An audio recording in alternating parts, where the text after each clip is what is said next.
Hey everyone, I'm Sredna and welcome to another video. I'm just gonna take off my arm brace right here while I'm recording. I did this voiceover just after I painted it so that while I was painting I could listen to some music and not get any copyright strikes on YouTube or anything. And I'm like kind of jamming out at times, so you might hear me, or at least see like my mouth kind of moving and singing along. I've been listening to a lot of Yeba lately and really like her. She's really great. So, yes, welcome to another video. In this one, I am painting these flowers in a vase and they're on a little windowsill here. So for this one, it was like a couple months back. I have this big canvas here. I think it's around an 18 by 24. Maybe. It could be bigger. Maybe it's just 16 by 20 or something. But I had this vision for it. I thought it was going to be some sort of dragon scene. But then I did a different kind of dragon at some point, and then after I was done that, I was like, well, this can be for something else. So I just really liked all this. I had fun using like these like big chunks of glitter and smaller chunks and keeping it with this gold theme. So I have just had this one sitting around on the sill, and you just never know when it's like, oh, let me pick that back up again and see what this can fit into. And on this particular day, so I've been doing, summertime, and I've been doing lots of art fairs and being out on the weekends. And those have been really good. Well, not all. I mean, it can vary. Like sometimes they're really good, and then sometimes they're okay, and then sometimes they're like, oh my gosh, never would I ever kind of go back. So it can be a mix, but overall, I mean, I keep applying and I keep like driving to places and setting up all my stuff. So overall, it is like a lot of fun, and I just get so much energy from being outside and then getting to chat with everyone and visit. And I really do love these like festivals and events that bring everyone together and everyone can just like have fun outside. So definitely all about it. And there has been, I'm trying to think, some of my favorite shows that I did. One was the Downtown Fargo Street Fair. And this is like our probably biggest one that we have probably in North Dakota in general. And I'm so lucky because it's just right down the street from where I live. And I just get to have like Aaron's help and then set up, and usually like for 2 days setting up, or actually this one was 3 days. So for oh my God, I noticed my camera keeps going in and out. Sorry about that. I'm recording on my cell phone, and it has like this auto adjust. So I think it keeps getting confused on if it's supposed to focus on me or the painting. So hopefully for part 2, I can, adjust it so that it just focuses on the painting. So I hope you will bear with me for that. I did have my other camera that I do like a manual adjustment, usually when I do those top-down videos, so I can just adjust the focus and it just stays there for the whole video, which I find nice to kind of avoid these situations. But I had already like rigged it up on that on this long arm and had it all there, so I didn't really want to move the whole setup. But anyway, we'll get it figured out for part 2 here. So where was I going? Oh yeah, so I did the Downtown Fargo one, for 3 days, and so kind of like a multi-day event. I have like a couple of tents. So one tent I have is a smaller, it's like a pop-up one, so it just sets up pretty quickly, and I can do it like by myself pretty easily, like probably within like 10 minutes. Like I just push up the tent, it's very lightweight and it's good to go. But for the multi-day ones, when I need it to be like really sturdy, and I need it to be able to have like add like walls to it, because my pop-up one that's just for like 1-day events or just a couple hour events. But for the multi-day ones, like I need the walls up and I need to put it, like make sure everything's like covered for the night and everything. So it takes that one That one is difficult. I have, I think maybe once or twice. It's what do I have? Like a Euramax canopy, and that one's it's very heavy duty. It's very sturdy. Like very happy about that. But as far as like on my own setting up, good golly, it is difficult. It's very heavy, and like I definitely get like my arms get really well worked out for that. Also, I'm just 5'4", so having these like I don't know, like 8, 10 foot, heights and stuff for these tents. I have to be like on my tippy toes, like pushing up things, and I can't even get all the way up there to kind of decorate because I like to, in like the ceiling area, have things hanging. But I just accepted that for some of these events. I can't decorate as much as I like if I don't have help with me if it's like a farther event. But for this one, since it was local, then Aaron could help out and he's tall. So we got all the stuff hung up. So I'll definitely put up some pictures of that.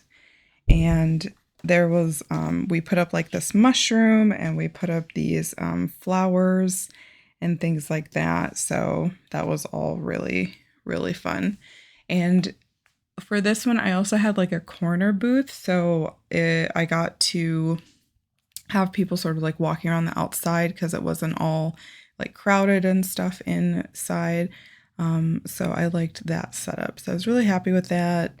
And the organizers were really great. Like I love when organizers, I just learned this over time, but just, you never know what it's going to be like. And these ones, they were really great. They ran it really well. They let me know, ahead of time, like here's where you're going to be and set up. Here's, your booth information. Here's where the restrooms are. Here's where garbage is. Like it was just very like well planned out and organized. And so like I knew what to expect and where to go and all that, which was nice. And then, so we did that one. That was, really great. We had really great neighbors too. I always like to chat a bit with the people beside me just to be like, hey, and stuff. And, just see like what the artisans around me are making. I think it's just so cool that, there's so much handcrafted goods at these events I'm at, and I just love to see creative people doing what they do. Exciting world. And then, let me see, what's another really great one? Oh, Island, Pride in the Park. So we usually do Pride in the Park, August, maybe around like the 14th, 12th, whatever that like Saturday usually falls on.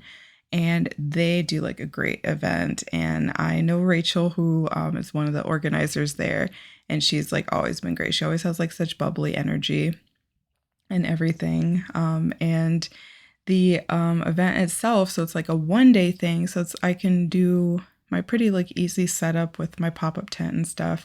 So I like that it's less time intensive, I guess, to set up and take down than like a 3-day show. But also like the crowd is really great. I mean, the organizers are great. The crowd is really great. Like all the people are just so fun, and they all have, a lot of them have like a story to tell. Like I've gotten to know so many people, and I just get to just sit and chat with them, or just stand around and chat, and stuff for a bit. So it's just nice because I feel like I always make like a friend when I'm there, and it's just like everyone's so welcoming and like inclusive that if you're all about those vibes, they are to be found at the Pride in the Park show for sure. And let me see. I think those are my favorite ones. Oh, and I guess the Renaissance one, although I haven't gone to that one yet at the time of this recording, but I did go last year and I had a really good time. I got to kind of be in the middle of the action, almost like where I set up. I got to like look around me and I could see like a fire show going on. I could see someone throwing daggers. I could see like trapeze artists. If I turned around, I could hear jokes from another person. So as the shows were going on around me, and then I got to like interact with customers and then kind of look around at shows, and I was like, it just doesn't get more entertaining than this.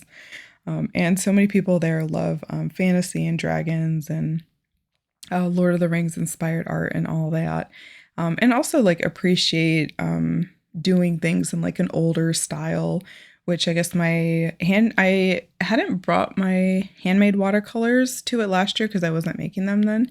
but now I will have them to bring with, and I feel like people really appreciate those because they really, I mean, the people that go there are very drawn to sort of like this medieval or older way of doing things and handcrafted things. Like there was somebody last year, they were making like swords and shields, and I think they like sold out or something because so many people were like, oh my gosh, that's really cool that you make these and, you know, doing your blacksmithing and all of that. So there's just a real appreciation for, um, I guess just doing things the slow way and the labor intensive and time intensive and just really caring about honing your craft and stuff like that. So I am excited to show people that as well. And so I was talking about all these fairs and stuff, and now I'll talk about the painting for a bit. So this painting is something that is from I have this, oh yeah, I did this video where I show like, hey, what to do if you're like someone who paints and then you're not sure what to paint, and how I made this binder showing all of these ideas about what to paint, sort of when the mood strikes. So for this one, this was something that I didn't have to like research out and plan a bunch. I mean, I do like that, but that's like another kind of art I do. So I do like the ones that are like planned out and researched. And then there's like, how do I do this thing, and then the colors, and you know, there's just like a lot of thinking involved. But then I also like to have things that where I'm like, you know what, this picture is like beautiful and amazing, and I just want to hop in and just, you know, get to kind of recreating it in my style. So this was one of those.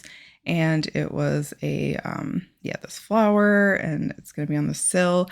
And because I was already working with this sparkly background and stuff, I wanted to make sure that the colors I used just sort of like were different from that and kind of complemented it. So at the bottom, I changed around. They had like, I think this more wooden color at the base, but I wanted to do a more kind of bluish tone.